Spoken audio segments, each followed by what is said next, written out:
اور یہ پہلا حکمران ہے جس نے مدینے کی فلاحی ریاست کا تصور پیش کیا، تو میں ان کو سلام پیش کرتا ہوں۔ تو اب کرے گا تو اللہ، چونکہ مولانا روم نے ایک حکایت لکھی ہے کہ بادشاہ شکار کو نکلا، راستہ بھٹکا تو باغ میں پہنچا، پیاس لگی تھی تو مالی سے کہا انار کا باغ تھا بھائی جوس پلا لے۔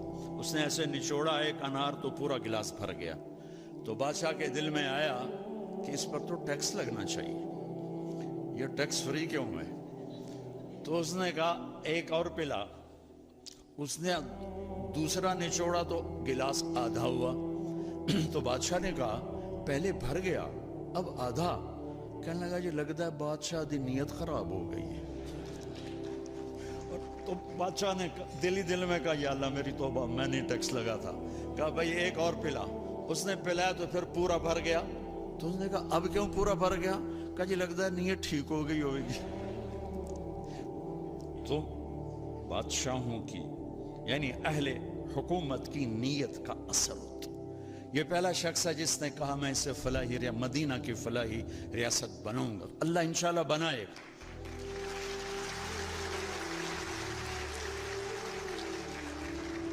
ہم یہ کیوں کہیں کہ نہیں ہو سکتا؟ کیوں نہیں ہو سکتا؟ انما امرہ اذا اراد شیئا ان یقول له کن فیکون فسبحان الذی بیدہ ملکوت کل شیء والیہ ترجعون۔ جب کرنا اللہ نے ہے تو طارق جمیل کیا اور عمران خان کیا؟ نیت ہماری دیکھے گا، ہمارا جذبہ دیکھے گا۔ تو میں ابراہیم علیہ السلام کی دعا میں 3 بنیادیں ہیں، ان 3 بنیادوں کو اٹھایا جائے گا تو یہ ذیلی مسئلے خود بخود حل ہوتے چلے جائیں گے۔ جب وہ بنیاد ڈالی تو کہا وَإِذْ قَالَ إِبْرَاهِيمُ رَبِّ اجْعَلْ هَٰذَا الْبَلَدَ آمِنًا، یا اللہ اس شہر کو امن والا بنا دے۔ فلاحی ریاست کا پہلا تصور جو ابراہیم علیہ السلام نے پیش کیا کہ یا اللہ اس ریاست کو امن والا بنا دے۔ اور امن والی ریاست اس وقت بنتی ہے جب نظام عدل مضبوط ہو اور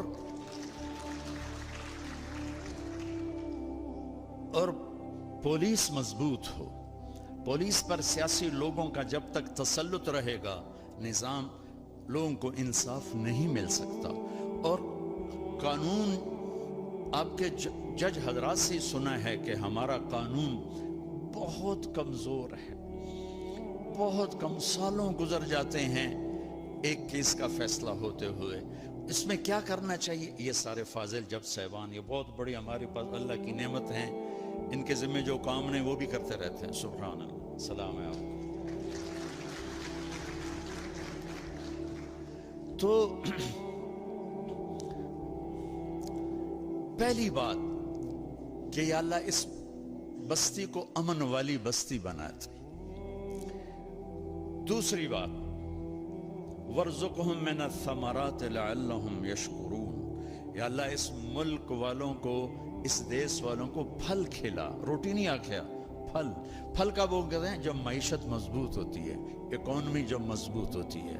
تو دوسری چیز فلاحی ریاست کی تو معیشت مضبوط ہوتی ہے انفرادی سطح پر تاجر سچ بولے، صحیح تولے، ملاوٹ نہ کرے، کھوٹ نہ ہو، ذخیرہ اندوزی نہ ہو۔ اور حکومتی سطح پر ہے کہ سود کو نکالا جائے اور ہر وہ شق جس سے مال چند ہاتھوں میں آ جاتا ہے اس کی حوصلہ شکنی کی جائے تو معیشت مضبوط ہوتی۔ تیسری فرمائی ربنا وابعث فیہم رسولا منہم یتلو علیہم آیاتک ویعلمہم الکتاب والحکمت ویزکیہم انک انت العزیز الحکیم۔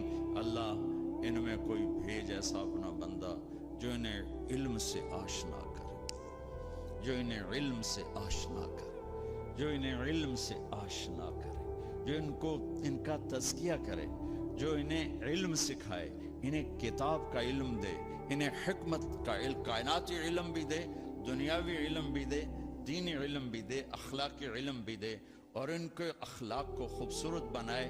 تو یہ 3 بنیادیں ہیں جناب چیف جسٹس کہ امن ہو، معیشت مضبوط ہو اور علم ہو، اور ان دونوں کی ماں علم ہے۔